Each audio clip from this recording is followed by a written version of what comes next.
Hello' guys, good morning, welcome to my first mini blog. এয়া মই mini blog ৰাতিপুৱাৰ পৰা ষ্টাৰ্ট কৰি দিলোঁ। এয়া চব ৰাতিপুৱা শুই উঠি চালোঁ, চবফালে কুঁৱলী কুঁৱলী। এই কুঁৱলীৰ মনোমোহা দৃশ্যটো আপোনালোককো দেখাই দিওঁ বুলি মই ভিডিঅ'টো অন কৰিলোঁ। এয়া চবফালে কুঁৱলী কুঁৱলী, ধোঁৱা ধোঁৱা হৈ আছে। চাই বহুত ভাল লাগিছে আৰু ঠাণ্ডাও অৱশ্যে অলপ বেছি পৰিছে, হ'লেও কিবা এটা ভাল লাগিছে আৰু।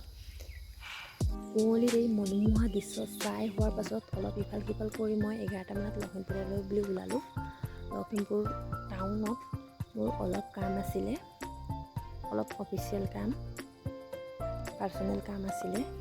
চ' মই গাড়ীত উঠিলোঁ আৰু আধা ৰাস্তাতে নামি দিলোঁ, কাৰণ দাদাও যাব বুলি ফোন কৰিলে। চ' তাৰ লগতে মই গ'লোঁ। এয়া লখিমপুৰ টাউন সোমালোহি।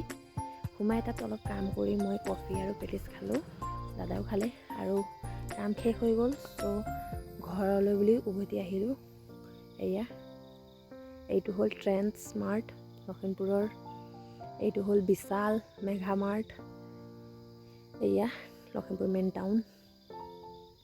এয়া হ'ল আমাৰ শিৱ মন্দিৰ লখিমপুৰৰ, আৰু এয়া হ'ল লখিমপুৰৰ গণেশ মন্দিৰ, আৰু সৌৱা হ'ল দুৰ্গা মন্দিৰ। মোৰ অপজিট ছাইডত আছিলে, চ' ভালকৈ দেখাব নোৱাৰিলোঁ।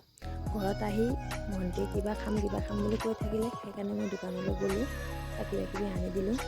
চ' আজিৰ কাৰণে বাই গাইজ, নেক্সট ভিডিঅ'ত আকৌ লগ পাম।